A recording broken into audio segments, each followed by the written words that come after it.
ನಮಸ್ತೆ ವೀಕ್ಷಕರೇ, ಪಬ್ಲಿಕ್ ವಾಯ್ಸ್ಗೆ ಸ್ವಾಗತ. ರೋಷಾವೇಶದ ರಾಜಕಾರಣ D boss craze. DKShi mic ಬಿಟ್ಟು ಹೋದ ಆ ರೋಚಕ ಘಟನೆ.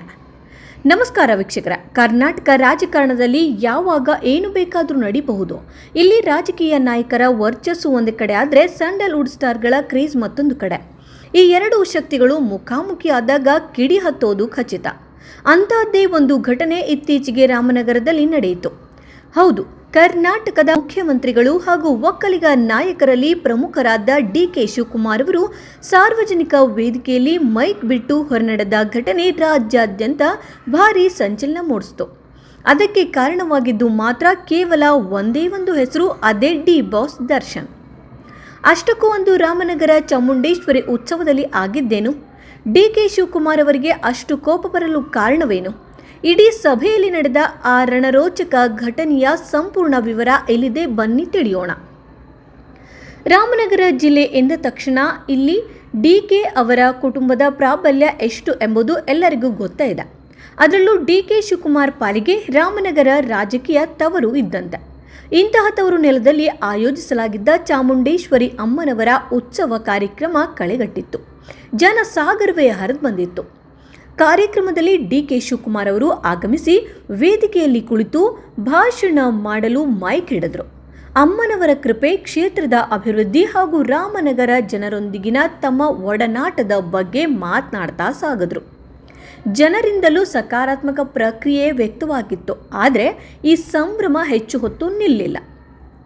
ಕಾರ್ಯಕ್ರಮ ಮುಂದುವರಿತಾ ಇದ್ದಂತೆ ನೆರೆದಿದ್ದ ಯುವಕರ ಗುಂಪಿನಲ್ಲಿ ಕೆಲವರು ಏಕಾಏಕಿ ಡಿ ಬಾಸ್ ದರ್ಶನ್ ಎಂದು ಜೋರಾಗಿ ಘೋಷಣೆಯನ್ನ ಕೂಗಲು ಶುರು ಮಾಡಿಬಿಟ್ರು.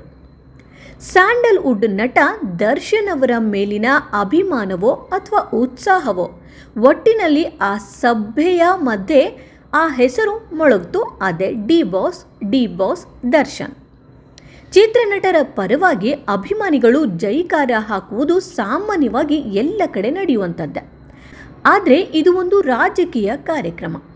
ಇಲ್ಲಿ ಮಂತ್ರಿಗಳು ಗಂಭೀರವಾಗಿ ಮಾತನಾಡುತ್ತಿರುವಂಥ ಸಂದರ್ಭ.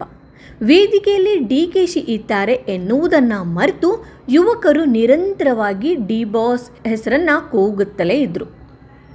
ಮೊದಲು ಇದನ್ನು ಡಿಕೆ ಶಿವಕುಮಾರ್ ಅವರು ನಿರ್ಲಕ್ಷ್ಯ ಮಾಡೋಕ್ಕೆ ಪ್ರಯತ್ನ ಪಟ್ಟರು. ಮಾತು ಮುಂದುವರಿಸಲು ನೋಡಿದ್ರು. ಆದರೆ ಘೋಷಣೆಗಳು ನಿಲ್ಲುವ ಬದಲು ಇನ್ನಷ್ಟು ಹೆಚ್ಚಾದವು. ವೇದಿಕೆಯಲ್ಲಿ ತಮ್ಮ ಗಂಭೀರ ಭಾಷಣಕ್ಕೆ ಸಿಗಬೇಕಾದ ಗೌರವ ಮತ್ತು ಗಮನ ಸಿಗುತ್ತಿಲ್ಲ ಎಂಬ ಅಸಮಾಧಾನ ಡಿಕೆಶಿಯವರ ಮುಖದಲ್ಲಿ ಸ್ಪಷ್ಟವಾಗಿ ಗೋಚರಿಸಿತು. ಯಾವಾಗ ಪರಿಸ್ಥಿತಿ ಅವರ ನಿಯಂತ್ರಣ ಮೀರುತ್ತಿದೆ ಅನ್ನಿಸ್ತೋ ತಕ್ಷಣ ಡಿಕೆ ಶಿವಕುಮಾರ್ ಅವರಿಗೆ ಅತಿಯಾದ ಕೋಪ ಭುಗಿಲೆದ್ದಿತು.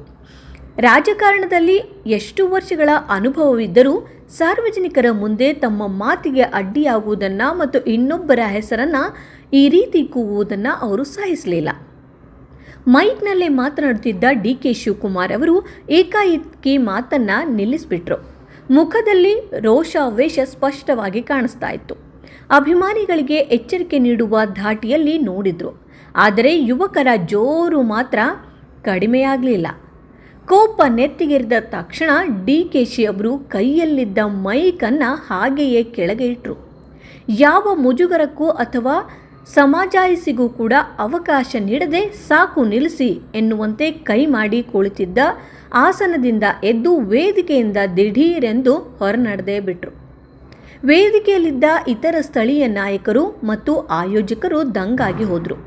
ಏನು ಮಾಡೋದೆಂದು ತೋಚದೆ ಡಿಕೆಶಿ ಅವರ ಹಿಂದೆ ಓಡಬೇಕಾದ ಪರಿಸ್ಥಿತಿ ನಿರ್ಮಾಣವಾಯಿತು. ಇಡೀ ಸಭೆಯಲ್ಲಿ ನಿಶ್ಶಬ್ದ ಆವರಿಸಿತು.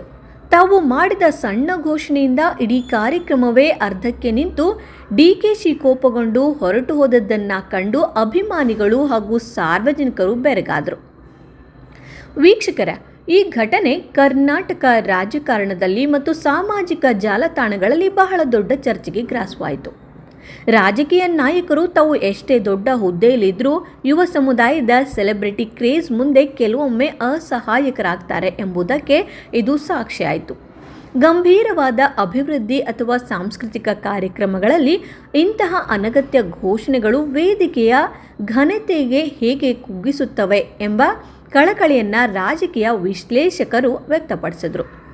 ಡಿಕೆ ಶಿವಕುಮಾರ್ ಅವರಂತಹ ಹಿರಿಯ ಮತ್ತು ಪ್ರಭಾವಿ ನಾಯಕರಿಗೆ ಸಾರ್ವಜನಿಕ ವೇದಿಕೆಯಲ್ಲಿ ಆದ ಈ ಅವಮಾನ ಅಥವಾ ಅಸಮಾಧಾನ ರಾಜಕೀಯ ವಲಯದಲ್ಲಿ ದೊಡ್ಡ ಮಟ್ಟದ ಚರ್ಚೆಗೆ ದಾರಿ ಮಾಡಿಕೊಟ್ಟಿತು. ರಾಮನಗರ ಚಾಮುಂಡೇಶ್ವರಿ ಉತ್ಸವದಲ್ಲಿ ನಡೆದ ಈ ಘಟನೆ ರಾಜಕೀಯ ಮತ್ತು ಸಿನಿಮಾ ರಂಗದ ನಡುವೆ ಅವಿನಾಭಾವ ಸಂಬಂಧ ಹಾಗೂ ಕೆಲವೊಮ್ಮೆ ಉಂಟಾಗುವ ತಿಕ್ಕಾಟಕ್ಕೆ ಕೈಗನ್ನಡಿಯಾಗಿದೆ.